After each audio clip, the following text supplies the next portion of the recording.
For less than $30 on eBay, I found this 4K camcorder. It has a touchscreen view screen here. It came with an external microphone, a lens hood, and a little carry handle here.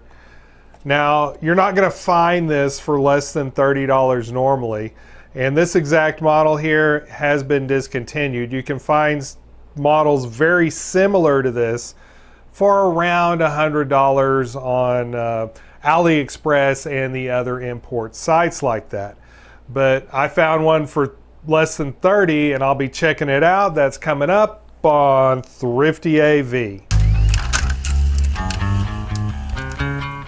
Now this 4K camcorder is pretty generic. Now the box had some markings on it, some barcodes, and I tried searching those barcodes on multiple search engines and came up with nothing. I could not find this exact model of camcorder available anywhere. Now there are some similar ones, like this one right here, and a lot of these seem to come with lens hoods and carry handles and external microphones. This is out of the box. Let's back up and see what I was surprised by with the unboxing. This is an open box item, so it is not sealed shut. Looks like we have some instructions here. I'll browse over that. Ooh, stereo microphone. So this does apparently come with a microphone. Here is an infrared remote. Looks like it already has the batteries. I just have to pull that out. We have a mini, not micro, USB cable. And this appears to be, this is an HDMI cable. I don't remember if this size is called mini or micro, but that's a full-size HDMI. That's probably the one on the camera. Here is a microphone that I really wasn't expecting. Tiny AV cable there. Oh, this is kind of neat. That's a fancy little carry thing for the camera. Battery. This actually came with 2 batteries. Actually came with a somewhat fancy lens hood. And here is the camera itself. It says 4K on the side, 48 megapixel. Some of the features there. And there is some plastic to peel here. And we have a piece to charge this thing off of an electrical outlet. The LCD display is showing a full charge on the first battery that I checked out. So this thing's ready to go. And going to the inside here, this little door covers up the mini USB, the microphone input, and the HDMI output. There's a little menu / Wi-Fi button, an OK button, an up button, and a power / down button. Battery connects up here. Battery release is on the bottom. And there's 2 little lights here. This says busy. If I'm charging it, it'll switch over to charge. And there's nothing on this side. Lens cap is just attached with a little cable to the hand strap. The first shot I want to test with this generic 4K camcorder is basically the same shot you're looking at right now, same lighting. Right now I am shooting with the Panasonic HCX1000. In order to mount this camera on a tripod, I have to take this handle off to access the little tripod 1/4" 20 down here. Now with the Panasonic HCX1000, I have a lavalier external microphone on. For this camera, I'm going to first test the built-in internal microphone. So I'm going to take this microphone off. This does have a built-in microphone. I believe it's up here right there where those little notches are. So let's go and try to frame the shot the same and shoot it with this camera. I've now switched over to the generic 4K camcorder.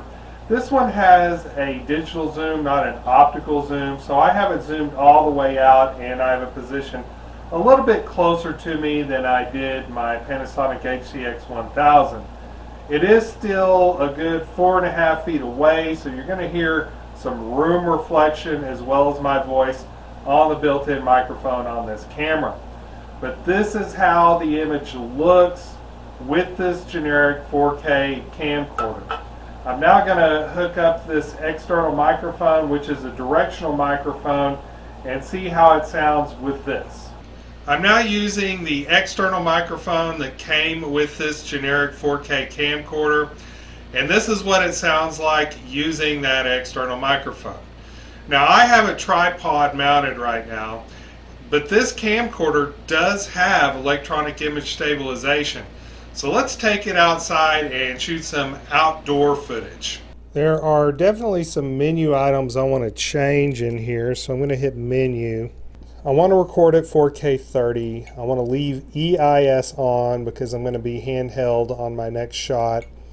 White balance auto, that sounds good. Exposure setting 0, that's good. Metering average sounds good. Sharpness, I'm going to go ahead and leave that on middle because I don't like artificial sharpness. Okay, video quality, I want to put that on high quality. Sensitivity, I'll just leave that auto.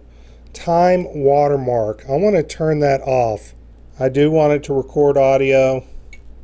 I'm going to uncheck the time watermark because I think it's recording audio when that's checked, and it won't be leaving a time watermark when that's unchecked.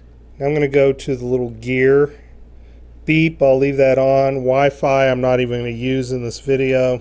In the US, indoor lights are 60 Hertz. I'm not going to use timer recording in this video. I'll leave it on English. And I'm not going to leave a watermark, so I don't really care about the date time or the time set or the date set. I can format a disk, I can look at the version, and I can do a factory reset.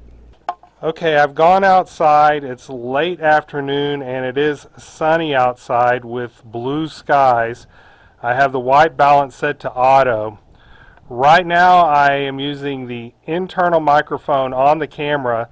There is a slight breeze blowing, so I'm interested to see how I sound, if there's wind noise on this recording. Now I'm going to walk around a little bit. I'm going down some stairs here. The EIS is on, and I'm interested to see how well it stabilizes things. Now you can really tell the difference between the green grass in the yard, yes there's weeds in it, and the pasture out here, which is really dry. We really need some rain. There is not a whole lot of green out there in that pasture. But the lawn is pretty green. Now I'm going to go from full sun here into shade under this tree and see how well the camera compensates for that change. And I think it did pretty good. Now that's a pretty good breeze there. I wonder how well the microphone is dealing with the wind. Let's mess with the zoom a little bit. I'm going to zoom in on that wood pile over there. And the zoom is not smooth. That's kind of typical for a digital zoom to be jumpy like that. Now when you are zoomed in all the way, you're not using the entire CCD to collect the data, so you're not using all the pixels that are available. So you do lose resolution on an optical zoom camera when you are zoomed in all the way. Let's zoom back out, and now I am zoomed out all the way. So this is how well the camera did outdoors, handheld. Checking the media info for this file, it is MPEG-4. The codec is ISOM. It has a variable bit rate with an overall bit rate of 38.4 megabits per second. Now that is in high mode. The video codec is AVC. The bit rate for the video is 38.3 megabits per second. And the width and the height indicate that it is 4K. The aspect ratio is 16:9. The frame rate is a little bit weird at 27.407 frames per second. You want probably either 30 or 29.97 if you're using drop frame. Color space is YUV, chroma subsampling 420, bit depth is 8 bits, progressive scan. Color range says limited.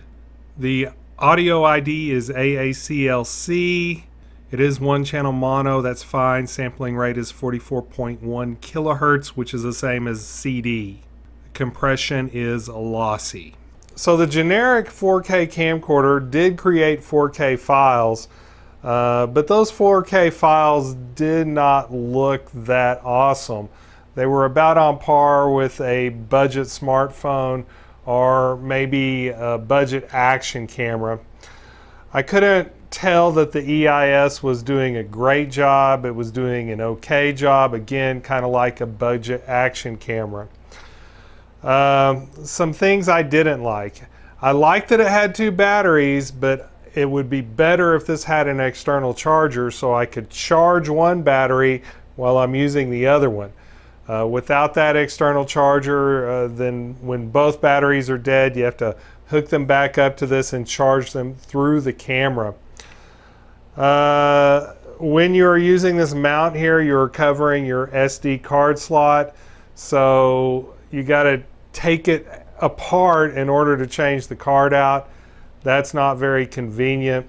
The touchscreen was a little bit finicky when I went into the menus, and if you're recording in high mode, I ran into a little hiccup where I had to switch cards. I had to get a faster card. It does not say what speed cards you need for the various record modes in the manual. That would be handy to know what kind of card I should be using to record in high mode or medium mode or whatever. But this is a matter of you get what you pay for, and I think I got probably more than my $30 worth out of it. So I think I did okay. Now there's some things I haven't talked about. I haven't talked about the remote.